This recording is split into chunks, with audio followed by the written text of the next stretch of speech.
بسم اللہ الرحمن الرحیم۔ السلام علیکم دوستو، سعودی عرب نے شہر جدہ میں 24 گھنٹے کا کرفیو نافذ کر دیا۔ جدہ کے کن کن علاقوں میں 24 گھنٹے کا کرفیو نافذ کیا گیا ہے؟ دوستو، ویڈیو شروع کرنے سے پہلے اگر آپ نے ہمارا چینل سبسکرائب نہیں کیا تو ہمارا چینل گلف اردو نیوز ضرور سبسکرائب کیجیے گا اور بیل کا بٹن ضرور دبائیے گا۔ سعودی وزارت داخلہ نے جدہ کے 7 علاقوں میں کورونا سے بچاؤ کے لیے 24 گھنٹے کا کرفیو نافذ کر دیا ہے۔ کرفیو کا آغاز ہفتہ 4 مارچ سپہر 3 بجے سے کر دیا گیا ہے۔ ترجمان وزارت داخلہ کرنل طلال الشلہوب کا کہنا ہے کہ جن علاقوں میں کرفیو نافذ کیا گیا ہے وہاں دیگر علاقوں کے لوگوں کی آمد و رفت بھی مکمل طور پر بند ہوگی۔ ان علاقوں میں رہنے والے بھی دوسرے علاقے میں نہیں جا سکیں گے۔ ضروریاتی زندگی کے لیے ان علاقوں میں رہنے والوں کو صبح 6 سے سپہر 3 بجے تک کے لیے اجازت ہوگی کہ وہ انتہائی ضروری حالت کے لیے قریبی دکان یا میڈیکل سٹور تک جا سکیں۔ کرنل شلہوب کا مزید کہنا تھا کہ جدہ کے متاثرہ محلوں میں مقیم افراد انتہائی ضروری حالت میں ہی نکلیں گے۔ اگر غیر ضروری حالت میں نکلیں اور وہ اس کی واضح دلیل نہ پیش کر سکے تو انہیں کرفیو خلاف ورزی کا بھی سامنا کرنا پڑ سکتا ہے۔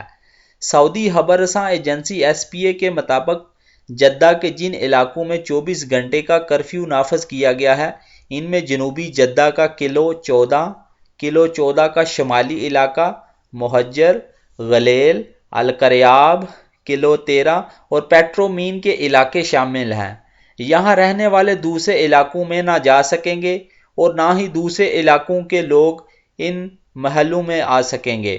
وزارت داخلہ کی جانب سے بیان میں مزید کہا گیا ہے کہ ان علاقوں میں مقیم انتہائی ضروری حالت میں ہی گھر سے نکل سکتے ہیں، جن میں کھانے پینے کی اشیاء لینے یا امور صحت کے لیے نکلنے کی اجازت ہوگی، اور وہ بھی صبح 6 بجے سے شام 3 بجے تک ہوگی اجازت۔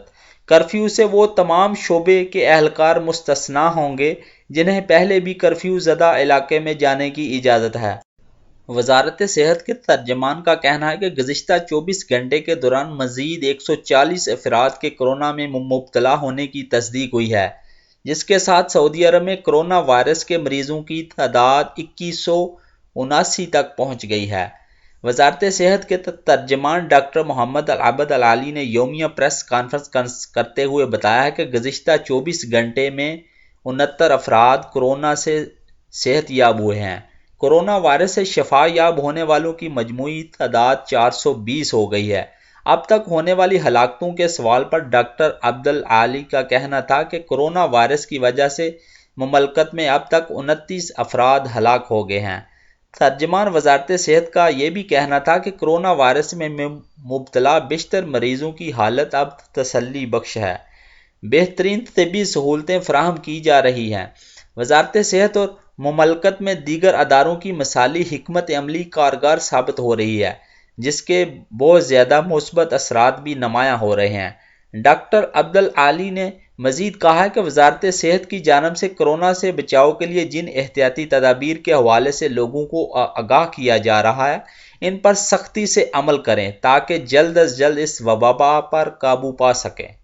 کورونا کی وجہ سے ہلاک ہونے والوں کی تدفین کے حوالے سے ڈاکٹر عبد العالی کا کہنا تھا کہ کورونا وائرس کے تحت ہلاک ہونے والوں کی میت کو مکمل احترام سے غسل دینے کے بعد تمام طبی تقاضوں کو مد نظر رکھتے ہوئے تدفین کی جاتی ہے، جس کے لیے تربیت یافتہ عملہ موجود ہے جو کہ جملہ حفاظتی اقدامات مکمل کرتا ہے۔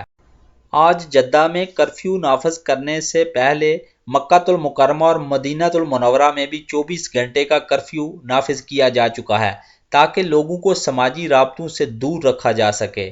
وزارت صحت کی جانب سے جاری اعداد و شمار کے مطابق ہفتہ 4 اپریل کو کورونا وائرس کے جن مزید مریضوں کی تصدیق ہوئی ہے ان میں سب سے زیادہ ریاض میں ہیں جن کی تعداد 66 ہے، جبکہ جدہ میں 21 ہے، الحفوف میں 15 ہیں، مکہ المکرمہ میں 9، القطیف میں 5 اور طائف میں 4، تبوک میں 5، الحبر دمام اور دہران اور مدینہ المنورہ میں 2 اور ابہا اور حمیص اور مشید جازان اور بریدہ الجبیل المجمع الدریہ میں 1 مریض سامنے آیا ہے۔ دوستو میری ویڈیو اگر اچھی لگے تو اپنی رائے کا ضرور اظہار کیجیے گا اور میرا چینل گلف اردو نیوز ضرور سبسکرائب کیجیے گا۔ شکریہ، السلام علیکم ورحمۃ اللہ وبرکاتہ، فی امان اللہ۔